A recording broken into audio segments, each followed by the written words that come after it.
E agora sim, o Paul Irish Tropical, Ziano Rocha. Palmas!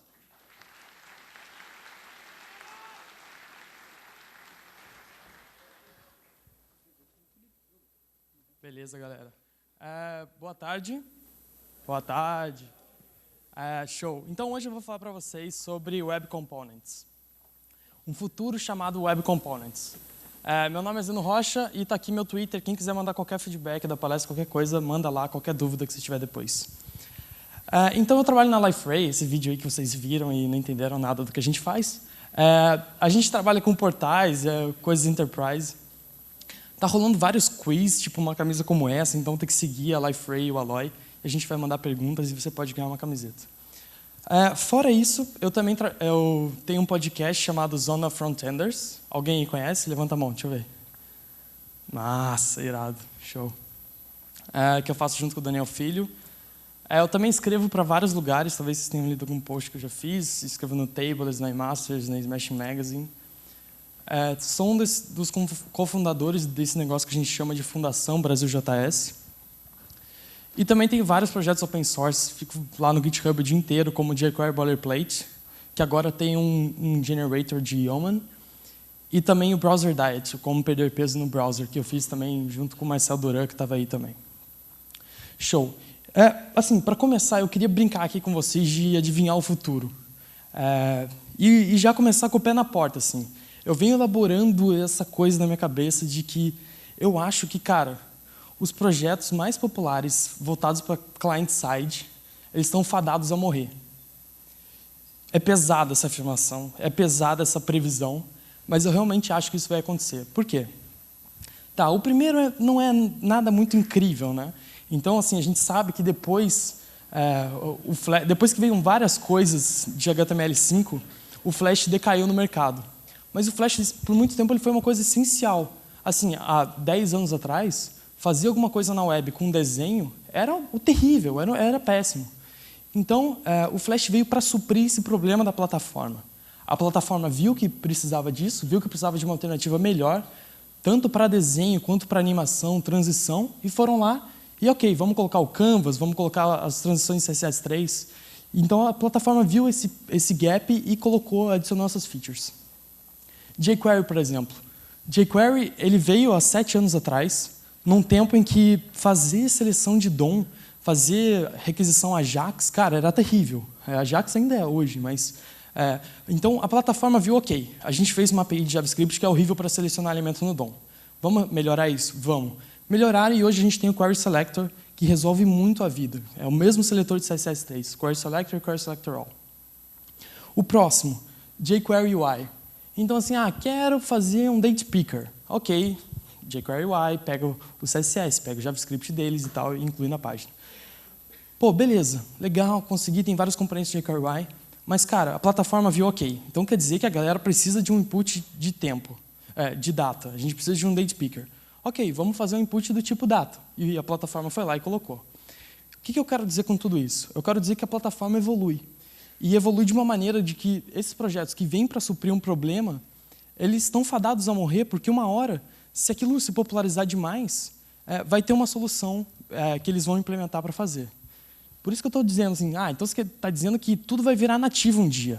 Então eu vou chegar no jQuery UI e não vai ter mais nada lá. Assim, tudo que está no jQuery UI vai estar na plataforma. Eu vou ter uma tag, sei lá, calendar, eu vou ter uma tag qualquer coisa do jQuery UI. Não é isso que eu estou falando. O que eu estou falando é o seguinte. Sempre vai ter um momento em que a gente vai evoluir mais, então os desenvolvedores vão começar a inovar de um determinado lado e que a plataforma não vai dar conta, não vai conseguir acompanhar o mesmo ritmo e a gente vai ter que criar os nossos próprios componentes, os nossos próprios elementos. Foi assim com o jQuery, por isso que o jQuery nasceu, por isso que o jQuery UI nasceu e por aí vai. Ok, beleza, entendi. Mas então, assim, a gente está tentando prever o futuro aqui, mas para a gente prever o futuro, a gente tem que ver o que está acontecendo agora. O que as principais empresas de web do mundo estão trabalhando? Não sei se vocês pararam para pensar nisso. Vamos parar para pensar. O Twitter, por exemplo.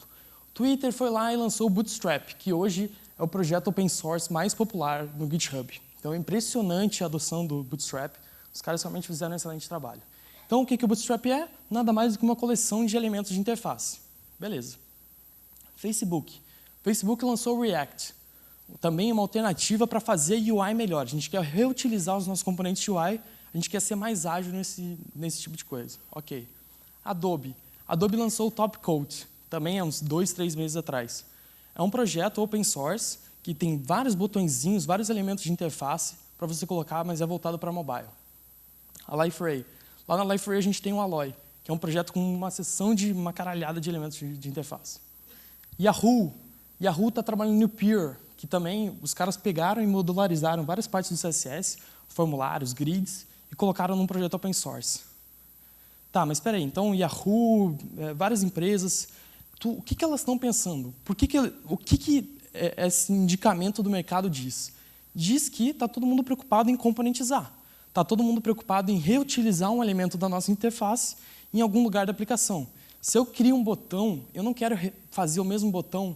Por exemplo, eu estou no Facebook, tem um botão de enviar. Eu não quero refazer toda hora o mesmo botão na interface, porque a interface é gigantesca, a aplicação é enorme. Então, componentizar é o segredo. É isso que está todo mundo preocupado em fazer e fazer de um jeito bom. Tá, então eu falei de várias empresas, mas esqueci de falar Google. Claro, o Google tem o Clojure, a Mozilla tem o Bricks, extremamente recente agora. Mas espera um pouco, eu já vou dizer para vocês o que Mozilla e Google estão trabalhando nesse momento. E como que é a experiência de criar um componente hoje em dia? São 3 passos claros, eu mapeei para vocês aqui, eu acho que vocês vão se identificar. Primeiro passo, quero um carrossel. Cara, você não vai criar. Para parar para pensar, não, carrossel, carrossel existe milhões de carrosséis na internet. Então você vai lá, Google, são 2 palavras-chave, 3 no máximo, carousel, plugin, jQuery. Show. Encontrou o primeiro, e é legal quando vem essas listas, né, de tipo, caramba, os 45 melhores plugins jQuery de carrossel. Você fala assim, yes, beleza, já filtraram para mim. Ok, escolhi um. Depois você vai lá no projeto e, ok, vai copiar e colar o código do cara. Você nem vai ver o que aquele CSS está fazendo, aquele JavaScript nojento, você não está nem aí para isso. Você só quer copiar e colar. E o terceiro passo, você vai torcer.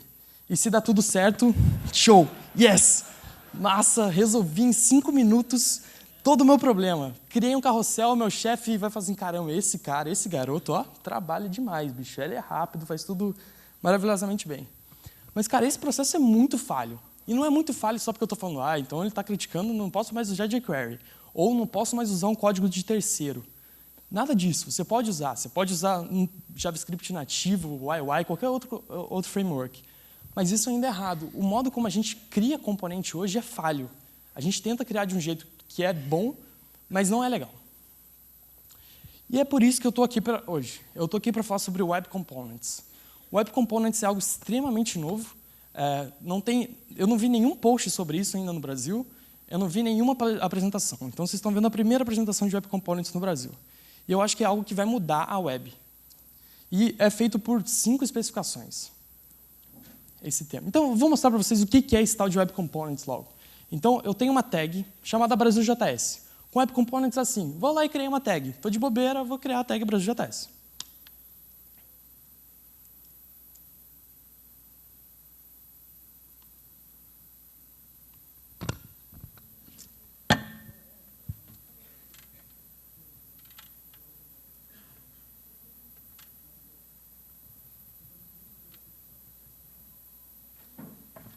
Beleza, está aqui minha tag BrasilJS. O que ela faz? Sei lá, nada. Está escrito aí, é um texto. Eu resolvi que a tag BrasilJS vai ser assim, pronto, eu falei, daí, eu faço a tag do jeito que eu quero. Mas essa tag ela tem um negocinho especial. Eu resolvi encapsular uma determinada funcionalidade nessa tag. Não sei se vocês lembram no passado que o Renato Mangini mudou a luz do palco, usando Arduino e não sei o que lá. Eu pensei, cara, esse cara está viajando, para que usar Arduino para fazer tudo isso? Tem como desligar a luz aí? Pode apagar mesmo.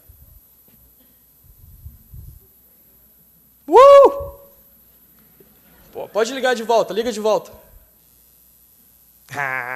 Então tem essa tag que ela capta o evento de mudar a luz do ambiente e faz determinada ação quando eu achar necessário. E eu usei a Ambient Light API para fazer isso, que atualmente só funciona no Firefox. Quem quiser ler mais sobre essa API, tem um post no Loop Infinito falando sobre isso.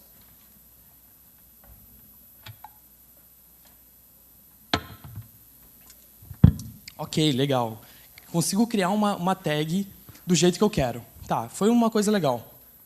Mas e se eu quero só estender uma tag que já existe? Por exemplo, como que você faz para pegar a câmera hoje em dia de a webcam? Você quer pegar a webcam do usuário, como que é? Tá, primeiro passo, você cria um elemento vídeo na tua interface. Segundo passo, você vai ter que manipular a API de getUserMedia, pegar o streaming da webcam e jogar no source do vídeo. É esse o processo. Mas, poxa, vou ter que fazer tudo isso, caramba, será que não tem um modo melhor? E se a gente criasse uma tag que estende outra tag? Então, eu vou criar a tag câmera e vou estender ela.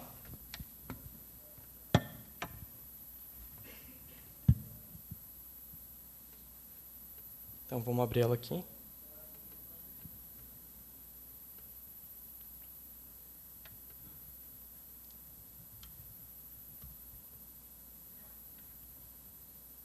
Opa.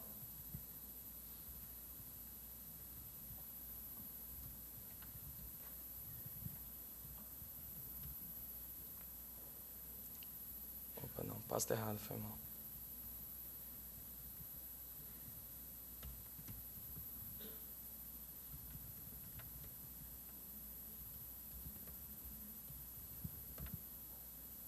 Show de bola, vamos ver ele aqui.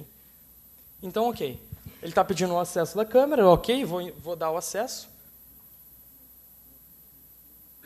E aí está a câmera. Então, olha que fácil. Tá, vamos ver esse negócio aqui no DOM. Deixa eu inspecionar essa parada. Estão conseguindo ver aí? Sim? Até vocês lá em cima? Não, né? Quem mandou sentar aí em cima? Tô brincando, tô brincando. Aqui, ó. Video is camera. Entendeu? Eu posso estender um elemento nativo e fazer o que eu quero. Uma tag camera ou uma tag o que você quiser. Massa. Então, o que é esse tal de Web Components? Vamos dissecar esse negócio. Cara, Web Components é um termo guarda-chuva para 5 especificações. Shadow DOM, Templates, Custom Elements, Import e Decorators. Sendo que Decorators, todas elas são extremamente novas, tá ok? Mas sendo que Decorators é uma especificação que está sendo escrita, assim, está muito recente. Então, a gente nem vai abordar nessa talk, beleza? Primeiro deles, Custom Elements. Custom Elements é o modo como eu crio realmente um elemento. E como o nome já diz, é um elemento customizado, né? Não tem muito o que definir desse negócio. Então, você tem lá uma tag element. Show! Agora eu consigo chegar e falar, olha, eu vou criar um elemento BrasilJS. O name vai ser BrasilJS. E lembrando que, para usar o element, tem que colocar um dash. Só assim não funciona, tá? Mas eu já vou explicar por quê. Você define um construtor. Isso pode ser um construtor JavaScript. Depois você pode atachar coisas no prototype. Show de bola. E você pode definir atributos e colocar qualquer atributo que você quiser. Pô, show, você consegue criar um elemento agora muito poderoso essa API. Ou então você pode estender um elemento que já existe. Então eu tenho um elemento que é a câmera e eu estendo o vídeo para fazer essa câmera. Aí você pode colocar atributo, constructor, tudo mais. E eu vim fazendo essa talk e foi super legal e tal. Tava vendo um monte de coisa super nova. E assim, ontem eu estava falando com o Eric Bildman da Google, que está trabalhando num projeto relacionado a Web Components. E ele falou assim, cara, eu estava perguntando, putz, qual o melhor jeito de a gente fazer esse negócio e tal? Ele falou, cara, para de usar Element, porque dropou da especificação. Eu falei assim, caramba, sério? Então, dia 12 de agosto, os caras decidiram o seguinte, olha, Elements a gente não vai mais usar. Então, esquece o que eu falei. A gente vai deixar no congelador, porque a gente ainda não sabe qual a melhor maneira de lidar com isso. Tá, então agora eu fiquei sem chão, né? Como que eu crio um elemento customizado? Só por JavaScript. Então, como que a gente faz? Define a tag, ok, BrasilJS, e aí a gente vai... Não sei se vocês prestaram atenção na palestra do Angus, mas ele falou de herança clássica. Então, é a mesma coisa que a gente está fazendo aqui. A gente está fazendo uma herança clássica do HTML element. Então, eu estou falando que o BrasilJS vai herdar de um elemento HTML. E aqui eu tenho um callback. Repara, aqui eu estou registrando o BrasilJS, e aqui eu tenho um callback. Então, quando o elemento for criado, o que vai acontecer? Vou colocar BrasilJS. E aí, se você ver aqui...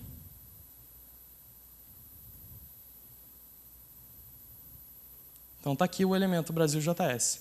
Ele não fez nada além de chegar e colocar...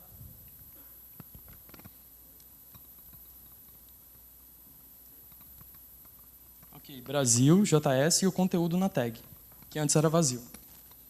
Então, esse created callback é o modo como é o callback, é o evento que dispara quando o elemento foi criado. Então, com isso, a gente consegue fazer o que a gente quiser. E não tem só ele. Tem todo um life cycle de criação de elementos customizados. Você pode usar o created callback, ou então o evento de enter DOM. Então, beleza, o elemento entrou no DOM, agora eu vou disparar alguma coisa. Ou o elemento saiu do DOM, o cara foi lá e deu um remove child.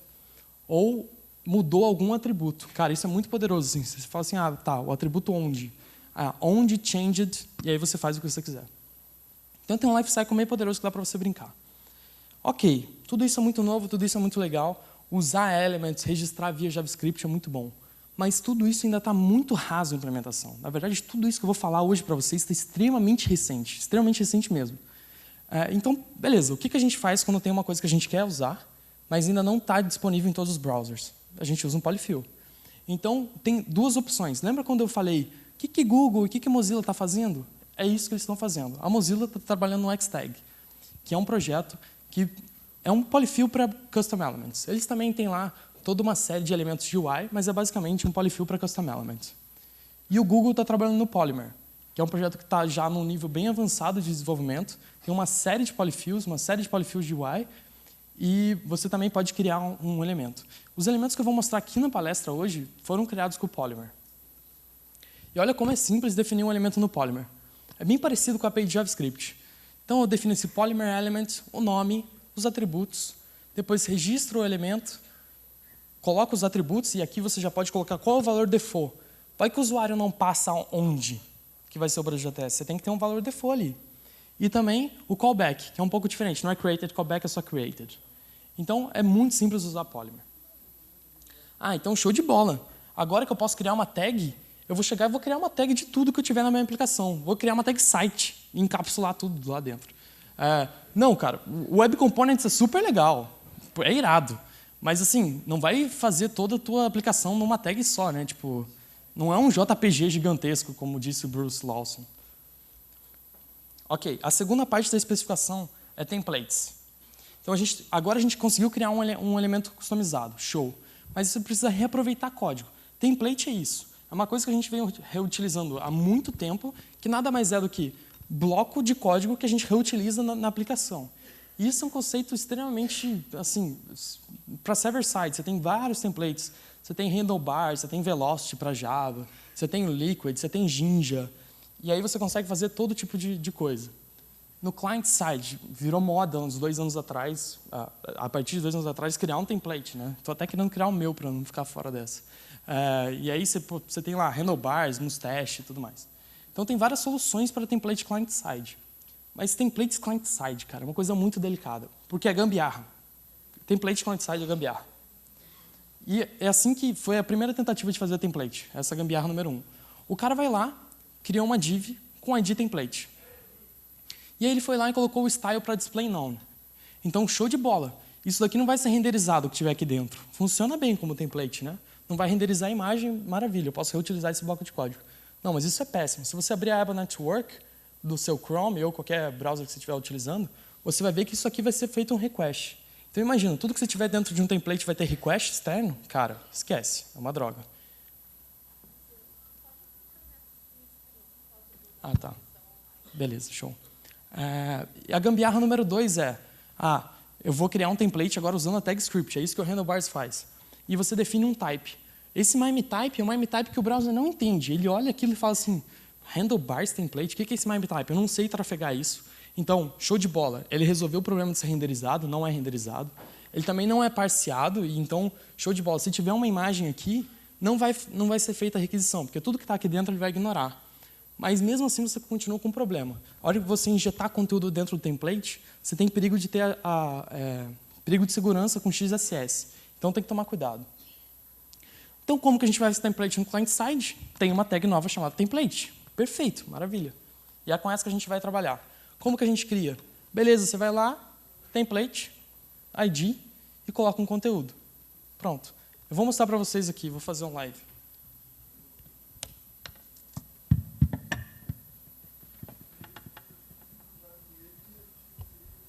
Oi.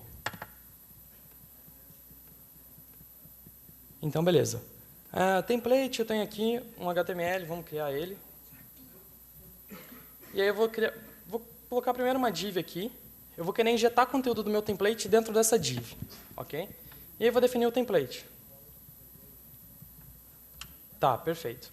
O que vai ter dentro desse template? Ah, vai ter uma imagem. Vou colocar aqui, ó, vai carregar o abc.png, que não existe. Então, o que deveria aparecer? Pelo menos aquele ícone de que, putz, não carregou. Né? Assim, aquela imagenzinha de que não existe esse arquivo na interface. Então, agora tem essas duas coisas. Vamos ver como funciona? Tem que abrir no Canary aqui. Então, beleza, vamos ver esse código aqui. Pô, se eu abrir a aba Resources, não está vindo, a aba Network, não está trafegando nada aqui. Não está trafegando aquela imagem. Por quê? Porque o template realmente encapsula aquele elemento. Nada que estiver ali dentro vai ser transmitido o request. Perfeito. Então, ele já está resolvendo grande parte do que eu preciso. Está aqui o template. Então, ok. Só que o que eu quero fazer é injetar o conteúdo do template dentro da div, porque ele ainda não existe na nossa interface. Então, vamos criar um script. Vamos primeiro pegar esse template. Então, template, vou dar um query selector nele. Vamos pegar também essa div, vai ser meu container, query selector div. E agora vamos chegar e vamos dar um append dentro do container. Eu vou dar um append do template.cloneNode true. Aí vamos ver lá. Opa! Não é isso que eu quero, né? Eu não quero pegar e dar um append do template.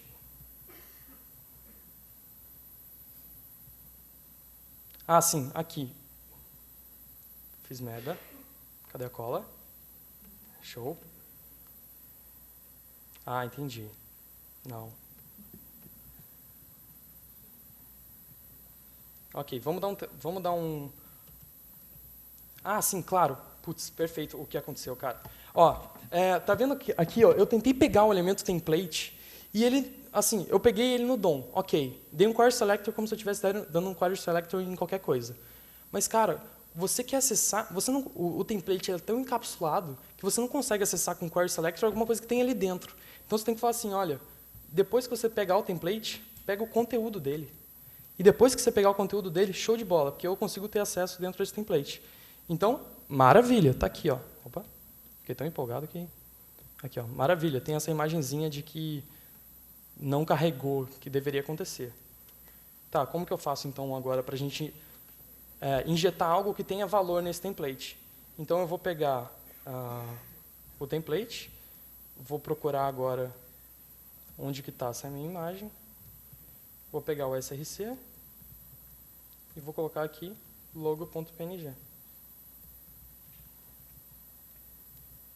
Aí tá. A gente pegou, repara isso, a gente está conseguindo utilizar esse bloco de código, a gente está conseguindo armazenar coisa ali dentro e replicar isso para onde a gente quiser. E nada do que está trafegado, nada do que está ali dentro está sendo trafegado. Então esse é o melhor caso possível para você conseguir encapsular. E repara que eu usei esse clone node para poder... É aqui, né, que eu tenho que apontar. Então repara que eu usei esse clone node. Por quê? A gente não quer pegar o que está dentro do template e jogar lá dentro, só assim, tipo, peguei o template e jogo o template lá. A gente quer clonar para a gente poder reutilizar o template. Então, é por isso que a gente usa o clone node. Ok. Tenho o meu elemento. Ok. Tenho o meu template, estou podendo reutilizar código.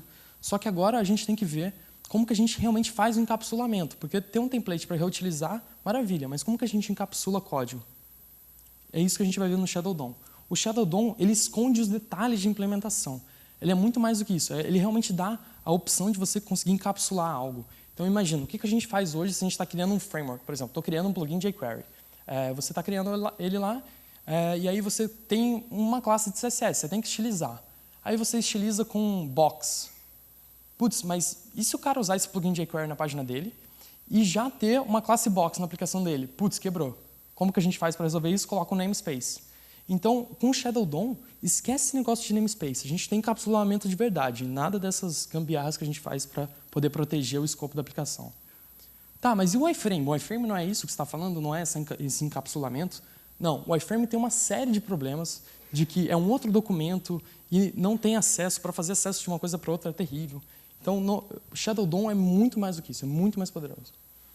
Não sei se vocês já pararam para pensar, do que é feito um vídeo, ou um text area, ou um date? Vamos ver? Então, tá, estou aqui no meu Sublime. Vamos criar um vídeo. Então, o vídeo vai ter um src move.mp4. Vamos ver esse vídeo aqui. Qualquer lugar dá para ver ele.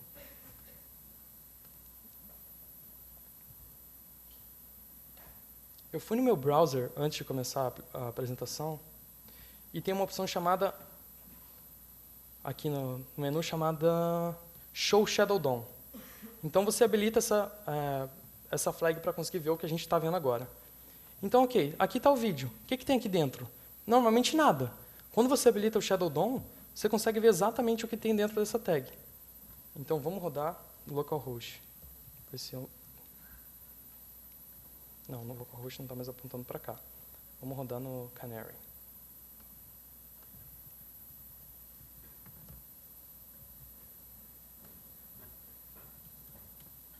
Caramba, ele resolveu me sacanear mesmo, né? O pessoal falar, vamos rodar aqui.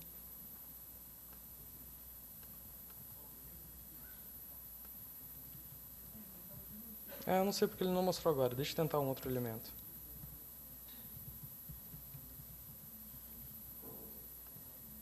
Tá, aqui mostrou. Não sei porque o vídeo não funcionou. Deve ter dado algum problema. Mas então, imagina um input do tipo password. Aqui, ó. Ele está aqui na minha aplicação. Vou começar a escrever alguma coisa, tá? A minha senha vai ser BrasilJS. Bem secreta. Tá vendo que dentro desse input password, quando você habilita o Shadow DOM, tem esse document.fragment. Quando você abre ele, opa! Então tá aqui o meu password.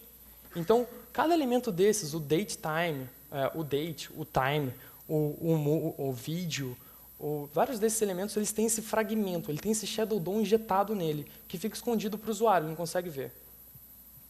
E é uma coisa que os browsers têm utilizado para fazer os componentes deles. Então, um vídeo... Vamos colocar aqui o controle, vamos ver se com o controle ele aparece. Com o controle ele resolveu aparecer. Claro, porque um vídeo, a única coisa de Shadow DOM que ele tem são os controles. Então, vamos ver.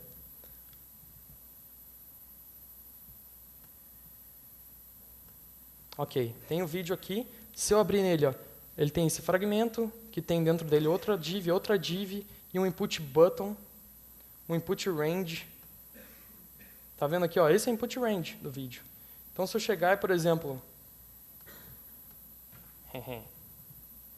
Opa, não existe mais.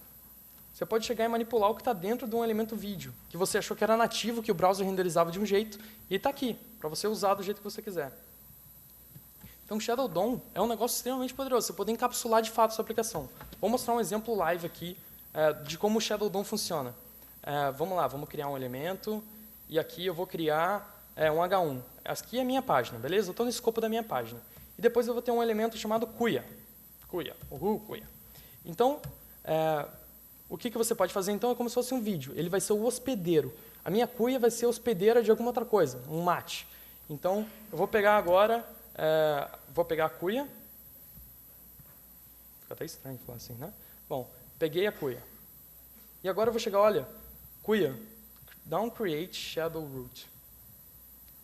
Então eu estou fazendo aquele elemento, ele poder criar alguma coisa ali dentro, poder encapsular alguma coisa que fique fora do escopo do DOM. O Shadow DOM nada mais é do que uma sub-árvore no DOM. Essa é a melhor definição. Então, agora que eu tenho a cuia, eu vou chegar e vou fazer o seguinte. Cuia.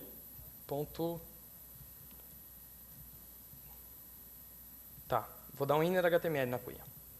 Então, eu vou dar um inner HTML e vou criar um H1. Então, vai ser mate.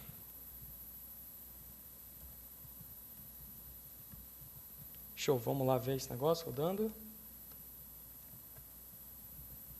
Então, aqui. Então, repara aqui, ó, tá aqui o mate. E se você inspecionar, dentro da cuia tem esse fragmento, que tem o mate dentro. E agora o mais legal de tudo, para vocês verem como isso está encapsulado de fato. Eu vou chegar e vou criar aqui. Eu vou dar um estilo para esse H1. Eu quero que esse H1, que é uma tag style, né? Color red.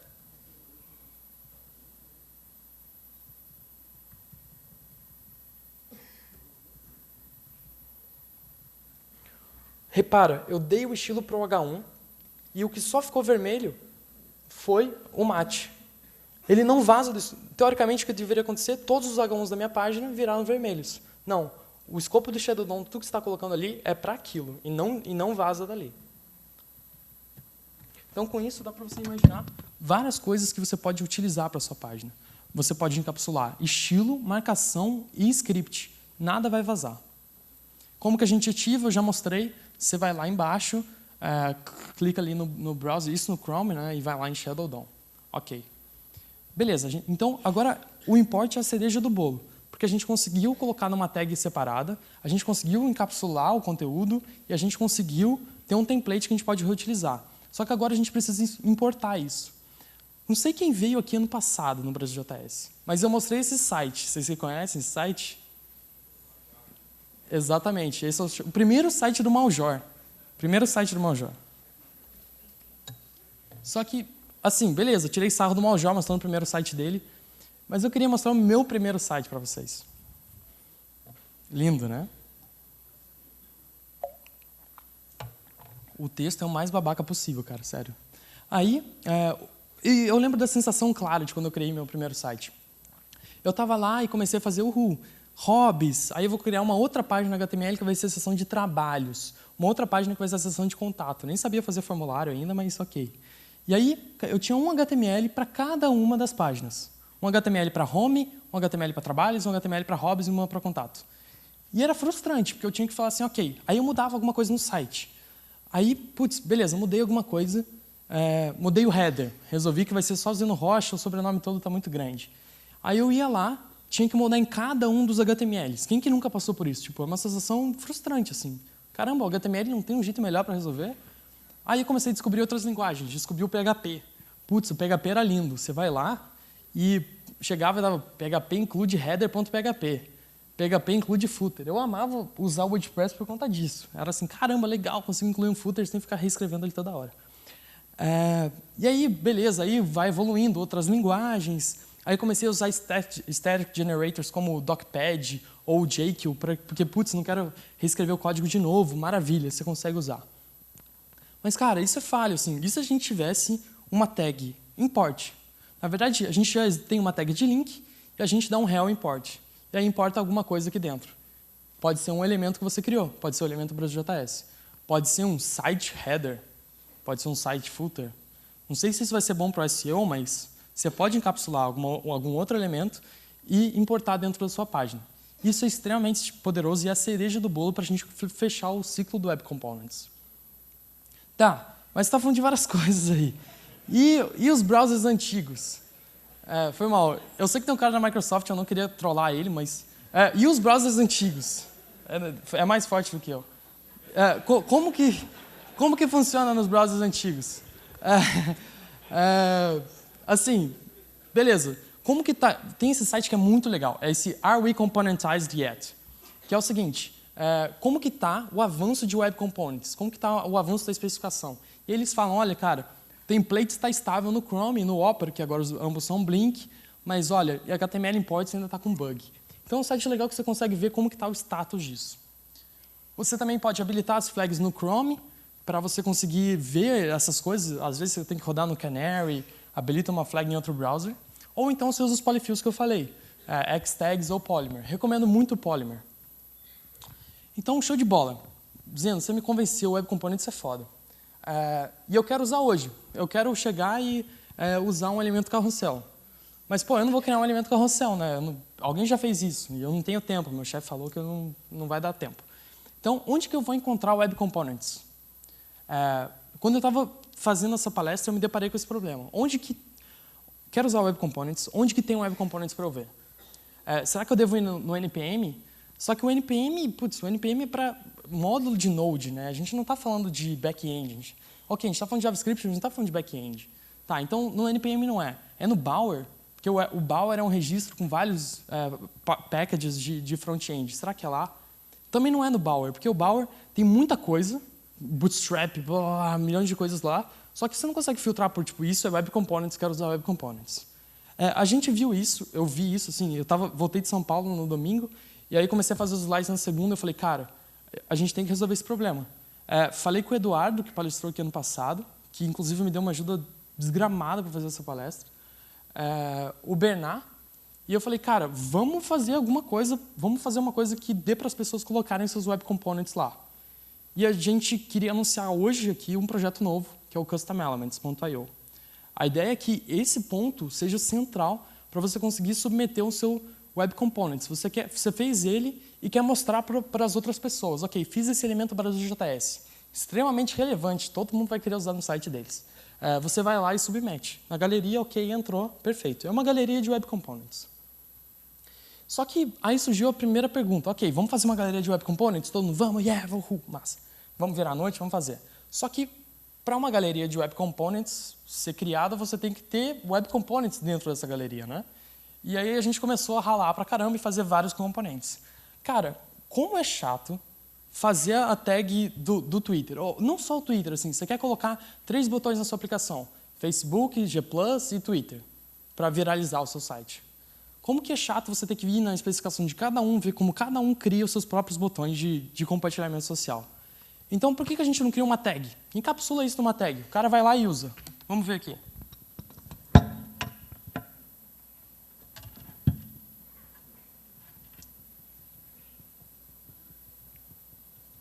Então, eu tenho uma tag aqui. Twitter. Você viu que já tem tag pra caramba, né? Vou mostrar algumas para vocês. Então, eu tenho uma tag Twitter. Então, olha aqui o que eu estou fazendo. Primeira coisa, estou importando o Polymer como um polyfill para eu conseguir rodar o meu código de fato em vários browsers. Funciona no celular, funciona no iPad, porcaria toda. Depois importei. Legal, importei o meu elemento Twitter. Depois cheguei aqui e defini ele. Vou usar o Twitter. Ok. Então, vamos abrir esse cara.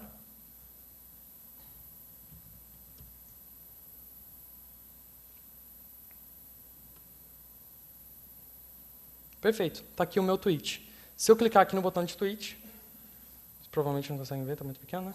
Ok, cliquei aqui no botão, ele já abre aqui uma caixinha para você conseguir compartilhar. Ah, legal. Pô, massa, um elemento Twitter, foda. Mas eu não quero fazer um botão de tweet, eu quero seguir determinado usuário. Então eu quero que um tipo seja follow. E eu quero que o usuário seja Zeno Rocha. Eu vou colocar uma width maior aqui, porque eu sei que ele tem alguns seguidores a mais. Então, vou chegar aqui, bam, follow Zeno Rocha, já aparece. Então, você tem, de fato, a sua tag, você pode criar atributos, você pode reutilizar eles. Tá, Twitter é legal. A gente já criou Twitter, Facebook, G+, e GitHub. Não vou mostrar aqui, mas é basicamente a mesma coisa. Você tem tipos, você pode customizar, só colocar os atributos funciona. Massa, vamos para o próximo. Aí, beleza. Todo site tem o quê? Você vai fazer um site de uma empresa. Tem lá um campozinho de um mapa, né? Tem que estar onde é a localização da empresa. Aí você vai lá na API do Google Maps, vê como é que faz um mapa, não sei o que lá, demora, faz. Ou pega um plugin e fica aquela bagunça toda. Então, beleza. Aí aqui, criei um elemento Google Maps. Gmaps. Vamos ver esse negócio funcionando? Gmaps. A localização padrão a gente colocou Recife, porque o elemento Gmaps ele passa o quê? Latitude e longitude, que é onde você quer que o seu elemento... Assim está melhor para ver, né? Então, latitude e longitude, é isso que você precisa passar para um elemento. A gente colocou latitude e longitude padrão, a de Recife. Mas eu podia passar aqui, eu já deixei separada essa latitude aqui para a gente.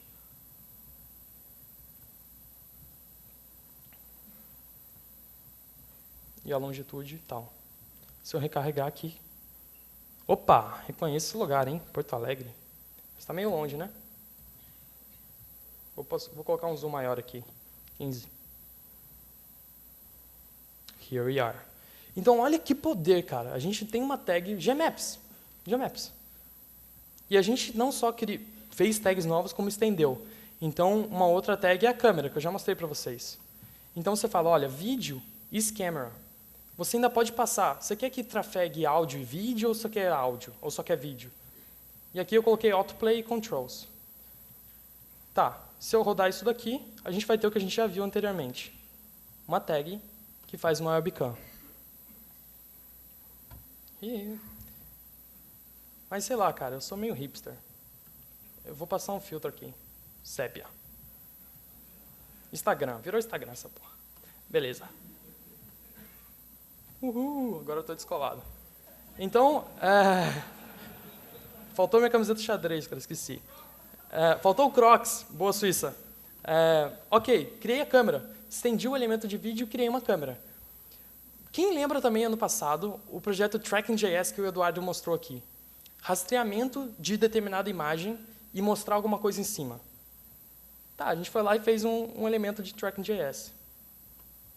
Na verdade, ele fez, né? Eu estava preparando os slides. Então, eu vou chegar e falar, olha, vídeo is tracking, autoplay, controls. E se eu rodar só isso daqui, vamos ver como é que está default. Então, ele tem um vídeo, e o que ele vai fazer é traquear onde está meu rosto e colocar na imagem. E aí, pô, eu desenhei um quadrado. Você poderia desenhar qualquer coisa. A gente chegou e fez isso daqui, ó. Você pegou o vídeo, aí tem dois boxes, e tem esse método exposto para o elemento vídeo, onFound. Quando você encontrar, o que você vai fazer? Cria um quadrado e coloca em cima da minha cara. Mas eu não quero que o meu rosto, a parte padrão é face, mas eu não quero. Eu quero traquear o meu olho.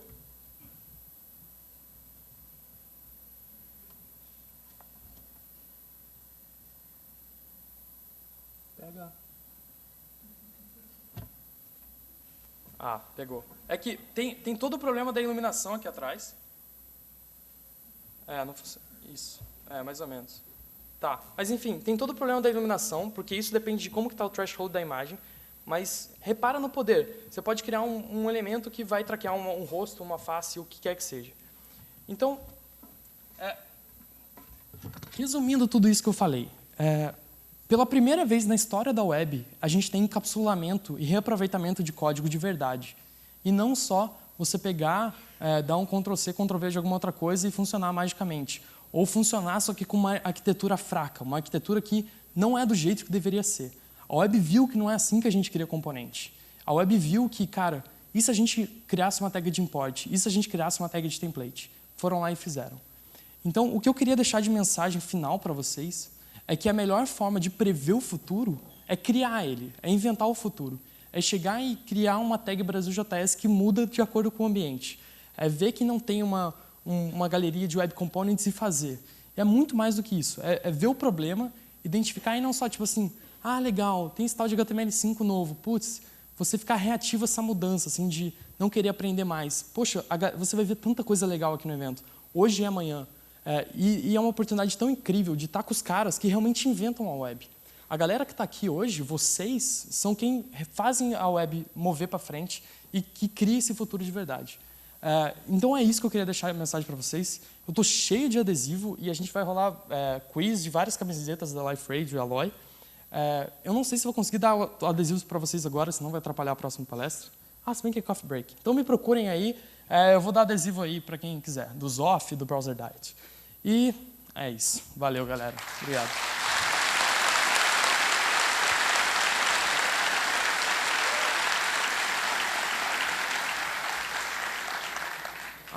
Perguntas, né? Não muda.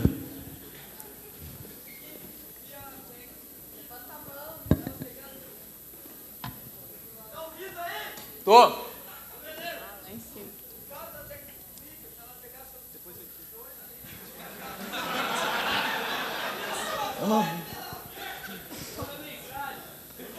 Manda um tweet aí, cara.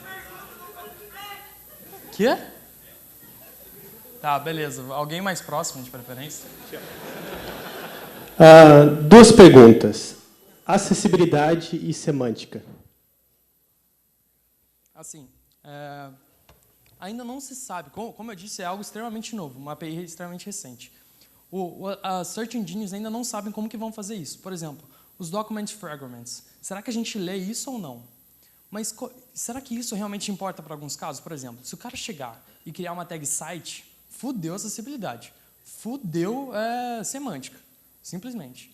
Mas qual a diferença semântica entre você ter uma div, que é um container, que dentro dela tem uma série de elementos, por exemplo, vamos pensar num carrossel. Um carrossel não, num date picker, que tem uma série de números e tal, e com os botões. Isso semanticamente. Imagina um monte de div, você criar um date picker só com div. Qual a diferença semântica disso para um elemento date picker e que está encapsulado isso lá dentro dele? Então, tem algumas coisas que é extremamente relevante esse tópico, porque como que a gente vai lidar com acessibilidade? Será que a gente vai ler o que está dentro do Shadow DOM, interpretar aquilo ou não? Aquilo não está visível. Então, eu ainda não sei como isso vai acontecer, mas eu acho que é esse o caminho que a web vai tomar agora. E o modo como a gente cria aplicações vai mudar. Como isso vai ser lidado com acessibilidade, realmente ainda é uma caixinha de surpresa, ainda não se sabe.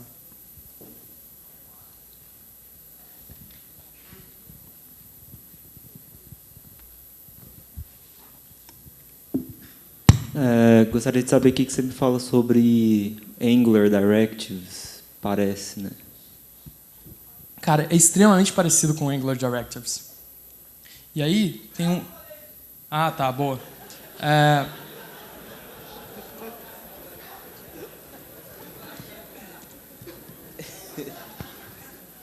Tem uma pergunta exatamente sobre isso, que é qual que é a diferença de um elemento Polymer e uma diretiva de Angular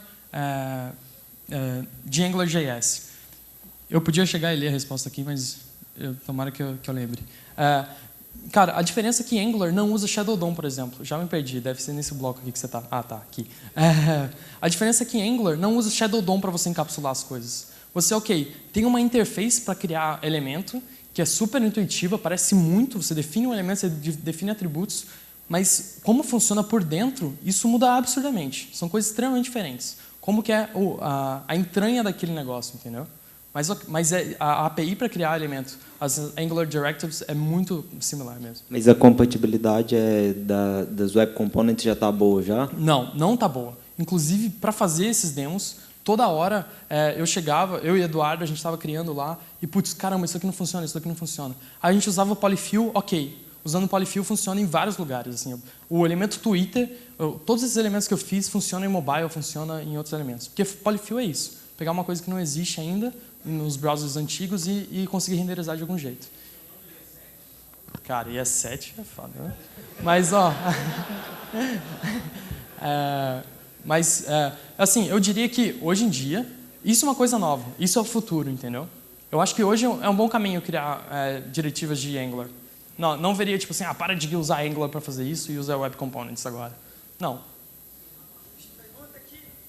Boa, manda. Olha o microfone.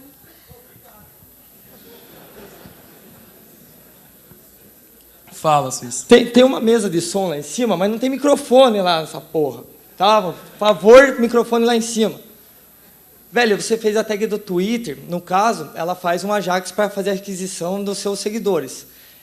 Como? Tipo, você só encapsula HTML, você consegue encapsular lógica, Você encapsula estilo, lógica e semântica. Então, Vou mostrar. Cara, esse elemento é extremamente difícil. Preparem-se, ok? Porque prepara, tá. Vamos, nós dois. Não. Aqui, olha como é difícil esse código. Você tem um elemento chamado Twitter. Você tem atributos, o type, o text. Você tem um template. Dentro desse template tem outros templates. Mas nada mais é do que um iframe, que faz requisição para a API do Twitter. Puta que bosta. Então... Ué, eu tô encapsulando no iframe, maluco. Como assim? Cadê a parada da lógica do Ajax, cara? Você... Não tem. Pô, eu fico mais na diretiva do Angular, tá ligado? Então... Não posso agora. Agora não posso reclamar dos bagulho da programação. Porra. Aqui, Né, mano? Tem que aceitar, tem que perguntar, porra. Aqui, o elemento câmera, por exemplo. O elemento câmera é um elemento que ele não tem nada de template, não tem nada de elemento. Ele só tem o quê? Ele só tem lógica de JavaScript. Então, como que a gente faz, por exemplo, com o elemento câmera? Você tem um evento, você tem o callback de tá criado. Chama a API. Então, eu poderia ter criado o Twitter, o Facebook, todos usando... porque quando você usa a API de Facebook, você pode usar usando iframe, usando o JavaScript puro, usando tudo isso.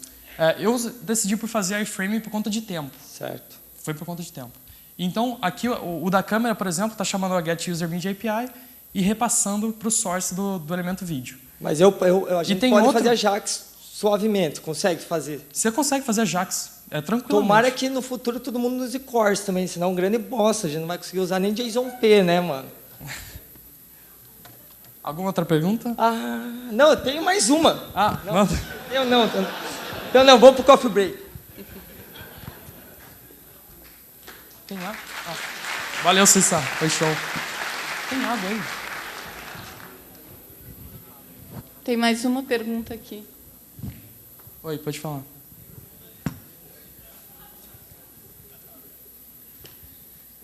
Zeno, eu queria que você pudesse contar um pouquinho da motivação que você tem, junto com o Eduardo, de fazer, né, uma implementação como essa, que parece muito bacana. E a pergunta que vem é se você tem apoio da sua empresa para desenvolver isso, se vocês fazem porque vocês são amigos. Quer dizer, como que você vê criar uma coisa bacana que nasce, mas para que você consiga desenvolver isso adiante, né? Muita gente me pergunta isso porque eu saio criando projeto como se não houvesse amanhã.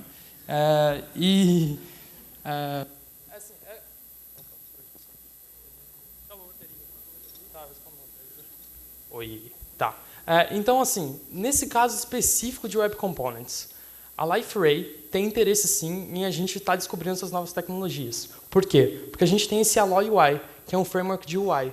Então, a gente tem, por exemplo, um elemento scheduler. Vou mostrar aqui para vocês.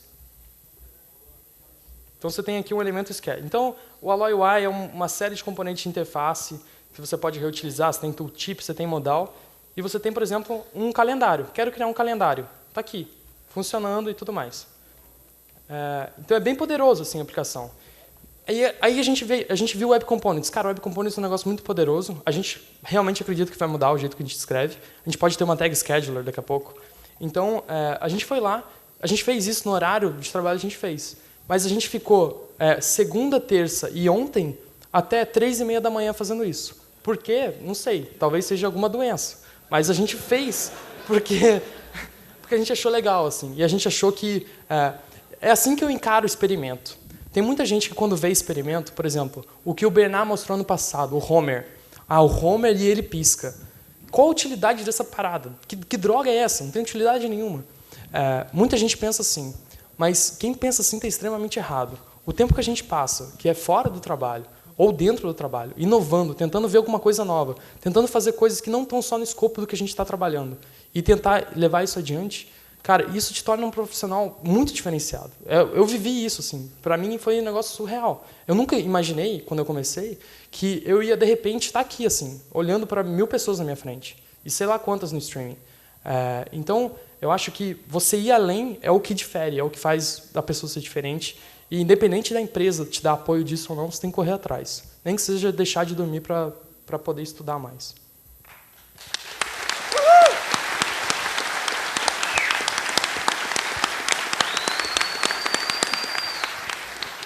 Deixa eu complementar a pergunta, porque a gente vive num país que tem muitos heróis, né, que acabam fazendo esse esforço sobre-humano para criar coisas inovadoras e criar, né, os medalhistas olímpicos, né, não só na área de software.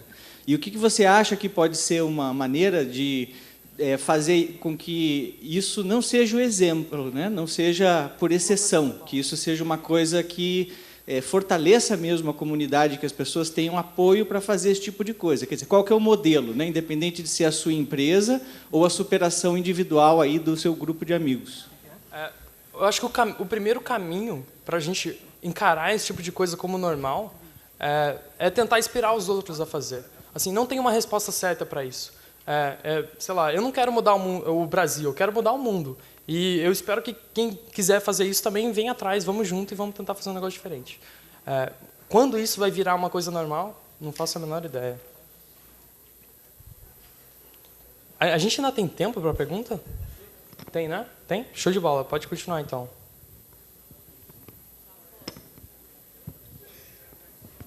Se tiver pergunta, né? Tem? Tem. Mais alguém?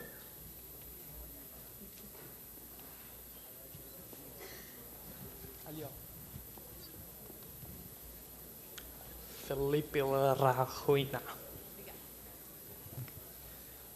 Vocês chegaram a pensar numa forma de fazer um package, um manager para pegar esses pacotes, de você poder baixar, talvez até usando um já existente, tipo o Bower ou algo assim. Cara, passou pela minha cabeça forcar o Bower. Aí quando eu vi que eu tinha 2 dias para lançar isso, eu deixei de lado. Passou pela minha cabeça criar um novo Bootstrap. Por que não pegar o que o Bootstrap tem? O Bootstrap não tem um elemento de modal, não tem não sei o quê. Por que não fazer tudo isso com custom tags? Sim. Então, tem muito potencial para o que tem hoje. O que a gente tem de tempo para poder disponibilizar para fazer esse negócio foi o que deu. Fazer uma galeria de Web Components, vamos botar na rua e vamos ver o que dá. Se a galera... E foi legal pra caramba, por quê? Eu criei o projeto na segunda-feira, e a galera, como vê o meu feed de GitHub, um cara corrigiu essa parada que eu fiz do type follow, não fui eu que fiz, foi um cara que mandou um pull request. Ontem, um cara mandou um pull request do elemento YouTube. E se eu mostrar para vocês, já está aqui online, ó, customelements.io. Ó, tem vários likes já, que massa. Então você pode chegar aqui, ó, YouTube. Então o Bruno Queiros foi lá e criou ontem um Custom Elements. Eu acho que esse é um caminho que talvez seja muito mais é um caminho muito melhor você criar um registro, fazer um NPM da vida, mas é um negócio que despende um belo de um trabalho. Zé, você falou bastante do Polymer. Você chegou a usar outra solução? Qual foi a sua experiência? Cara, ambos são muito novos. Só tem esses dois hoje, o Xtags e o Polymer. O Xtags, ele é um pouquinho... O Xtags, por incrível que pareça, ele usa os polyfills do Polymer. Então, no fim das contas, era só uma API um pouquinho mais simples, e que não era, na verdade não era mais simples, para criar elementos. Eu queria ter colocado um trecho de código de Xtags mostrando, criar o mesmo elemento com ambos. Inclusive, tem um post de um cara da IBM que fez isso.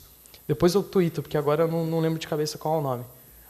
Mas a minha experiência foi melhor que o Polymer. A gente fez nativo, a gente fez com Xtags, a gente fez com Polymer. Polymer foi a melhor experiência.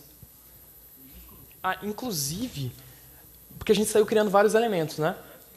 E aí, se vocês me conhecem, vocês devem saber que eu quase não gosto de boilerplate.